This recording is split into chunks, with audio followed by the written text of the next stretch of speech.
We have like 30 more.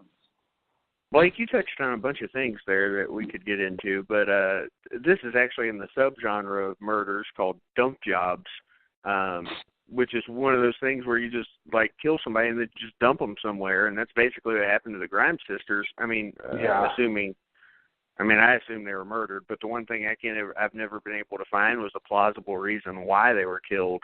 You know what I mean? Even with all the suspects, here he comes. I see Illinois popping up on the line.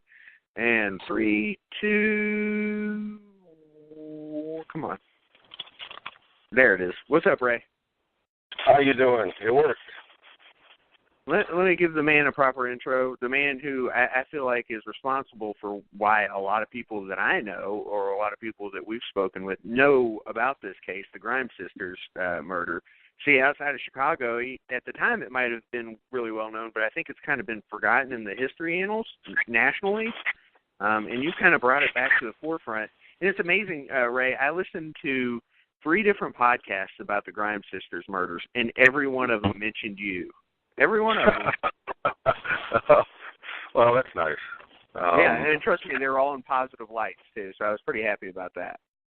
Yeah, and that's good. And I really don't care if it's positive or negative, but it is what it is. But it's nice that it's positive. Fair enough. Oh, Ray. Well, I give the basics of the case, but, it's always a better story told by Ray Johnson. So I'm just going to kind of let you get into it, explain, to people who aren't familiar with the Grimes sisters case, and then, sure. Where you got involved in all of that, too. Right. Okay, so the Cliff Notes version of the Grimes case was basically they were 2 sisters who lived in the McKinley Park neighborhood. This is going back to 1956, and they were, it was Barbara and Patricia, although her family and friends called Patricia Petey. That was her nickname, basically, and I've kind of fallen into that same type of thing, calling her Petey, and everyone's like, who's Petey? But everyone called her Petey. Petey was 13 at the time. She was going to St. Morris Grammar School, which was a Catholic grade school. And her older sister, Barbara, who was 15, was a sophomore at Kelly High School in the same neighborhood, or just outside McKinley Park. It was a big public school. It was December 28th, 1956. They were going to see their idol, Elvis Presley, at the Brighton Theater, which is no longer there. It was at 4223 Archer. And they were showing the Elvis Presley movie, Love Me Tender. And so Barbara, who was then working at, 15, she was working at a furniture store. And so she was getting home late. The movie had started before she got home. And so they ate dinner with their mom before they left. Mom just gave them enough money for bus fare, for tickets, there and back. I believe she said it was about $2.50 between the two of them. And they left. We assume they took the bus there. We don't actually know exactly how they got there. More than likely took the bus. And the nuts and bolts of it is that they never returned home after the movie. And then it became kind of a missing persons case.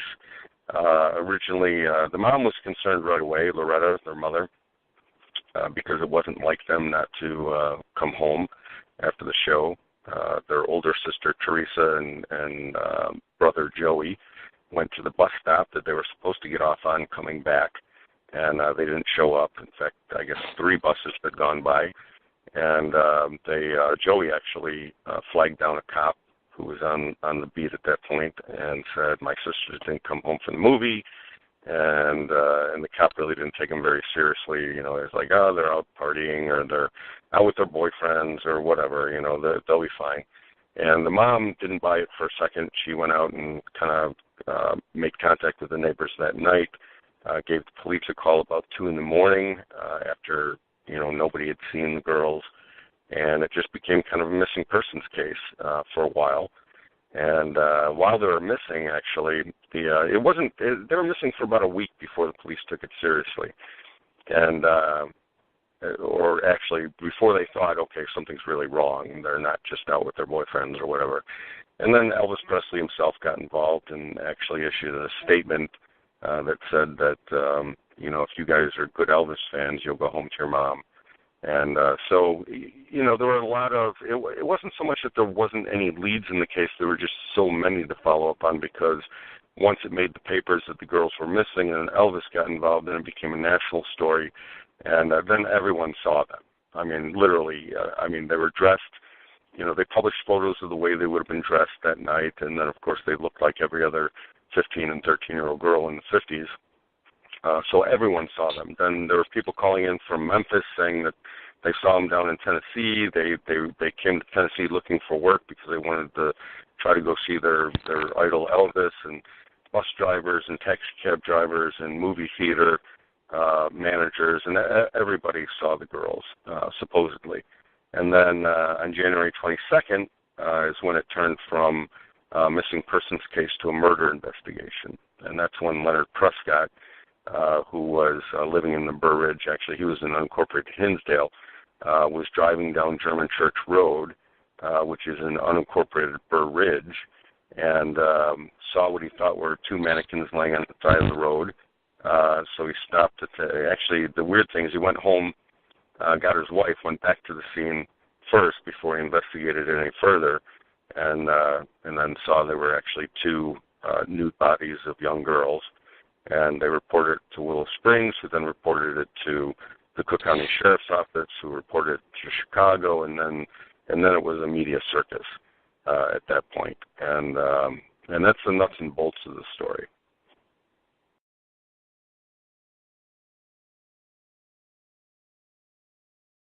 You guys still there? I'm still here, Ray. I don't know where they are. Okay. I'm still here. I don't know what these guys are. What was that? I heard somebody. Was that Vic? Was that Vic back there? Vic's here. I don't know anything, Travis.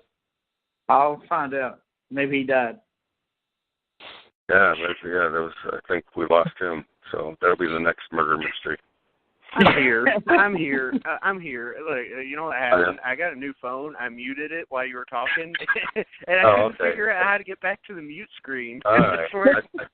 Well, fast forward, Travis. You missed a great thing. Ray will not call into the show anymore because of that. No, I'm done. That's it. I'm done. I'm done. He's used to our nonsense by this point. That's funny. I was hoping I didn't put him to sleep. I was listening for snoring, but no, that would have been Vic. If you were going to hear snoring, it would have been Vic. But Vic is awake. Oh, all right, okay. But yeah, that was the nuts and bolts of the story. And of course, there's so many different ways that this case went, and there were so many different minute details that figure into it, but I'll just let you guys kind of lead with the questions, and I'll answer what I can. So, okay, well, let's get into the coroner stuff, because one of the heavily debated things is, when did the Grimes sisters actually die? When did when did it happen? Did it happen 5 hours after they went to the movies? Did it happen in January sometime? What you can talk about what the official ruling was and what your thoughts on it are. Right. So the official ruling was that after the autopsy, well, first when they found the bodies were frozen, and so they couldn't do the autopsy right away until the bodies thawed out. So they ended up picking up the bodies, sending them to the morgue, waited for them to thaw so they could actually do an autopsy on the bodies. And after they examined the stomach contents of the girls, it was determined that they had died within about 4 or 5 hours, give or take, from when they left the house, or after they ate dinner, because they left the house right after they finished dinner, and they were in a hurry to get to the show. So Mrs. Grimes testified at the coroner's inquest as to what they ate that night, and it matched what they had found in Barbara's, the older sister's, stomach. Petey had not eaten as much, and part of that reason for that is that her and her brother Jim had gone out for a banana split earlier in the day. They were on Christmas break, and so Jim had found a $10 bill as he was walking, and so that gave him a lot of extra money that day. and so he took Petey out for a banana split at a place called Candyland.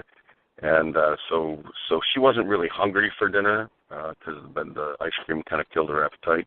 So even the mom said that she didn't eat as much, and that made sense because they didn't find much in her stomach to represent what they ate for dinner. Although they did find some peanuts further down in the digestive tract, which would correlate to the banana split that she had because there were nuts on it that she had with Jim. So the general consensus is that they died. They ceased to be living about 4 to 5 hours after they ate dinner that night, and that's the general consensus. Now, a lot of people didn't, necessarily believe that. They're like, how could these bodies be, laying on the side of a road for almost a month before anyone saw them? Maybe they kept them in a freezer. Maybe they were killed that night, but someone kept them in a freezer for a while. There were all these different theories running around. But I've driven past the area and I've seen photos. Obviously, I have photos of the area where they were found, and there was a slight decline in the roadway. So even driving past there, you would not have seen the bodies from the roadway, which of course then makes Leonard Prescott look somewhat guilty because he claimed that he was driving down German Church Road and saw them. He wouldn't have been able to see them from the roadway. I know that for a fact. So he was actually looked at as a suspect early on just because of that statement. He later retracted the original statement and then said that, well, actually he had to stop and relieve himself. He didn't want to say that. They were stopping on the side of the road to pee. And then he said when he was doing that, that's when he discovered the bodies. But he was a suspect at the time. The police had searched his house numerous times, and then, he was brought in for interrogation and everything else, but he checked out. So he was never charged with anything. Yeah. Well, it's interesting, too, because, this is one of those cases where it's kind of like the Zodiac Killer. There's so many different suspects, and some of them have never been put to rest fully, and that's one that you got into later, which we'll definitely get into. But I think maybe the next one I'd have to bring up is the one that they thought they had their guy, and it's Benny Bidwell. Yeah, Benny Bedwell, Edward Bedwell. So it's always seemed kind of strange to me that it was kind of like, well, to put it in context, it was Chicago's case originally because the girls were living in Chicago when they disappeared. The minute so does that mean Cook County? Is that how that works? No, that means that the girls lived in Chicago, so it was a Chicago Police Department case. Okay. While the girls were missing. Then what happened was when the bodies were found in unincorporated Burr Ridge, the way investigations work is that the investigation, the jurisdiction of the investigation goes to the location where the bodies were actually found, not where they went missing from. So Chicago had been working on the case for almost a month, along with other, departments that were helping interview people and whatnot. The minute the bodies were found, it became a Cook County Sheriff's Office case. So the thing that was kind of amazing is that they weren't really involved in the case up until the time when the bodies were found, and literally the day after they bring in Benny Bedwell. So it was really, really quick police work, which would be great if that was the guy. But the thing about Benny is that, they originally found out that, or were given the name Benny Bedwell. He was turned in, or his name came to the attention of Cook County Sheriffs based on the owners of the D&L restaurant where he worked as a part-time dishwasher. And so the minute the bodies turned up and it made the paper, the female, the wife of the owner, it was a husband and wife, that owned the restaurant on Madison. They remember Benny and another guy with two girls that reminded them a lot of the Grimes girls. So they contacted the Cook County Sheriff's Office and said, hey, I think our part-time dishwasher might have something to do with it. And that was pretty much about it. There was nothing else tying him to that case other than the fact that his bosses thought that he was with the Grimes girls. So they brought him in, and nowadays this wouldn't fly, but they actually brought him to interrogate him in a motel room. So they didn't bring him to the station. They actually went to a motel that was owned by a sheriff's deputy.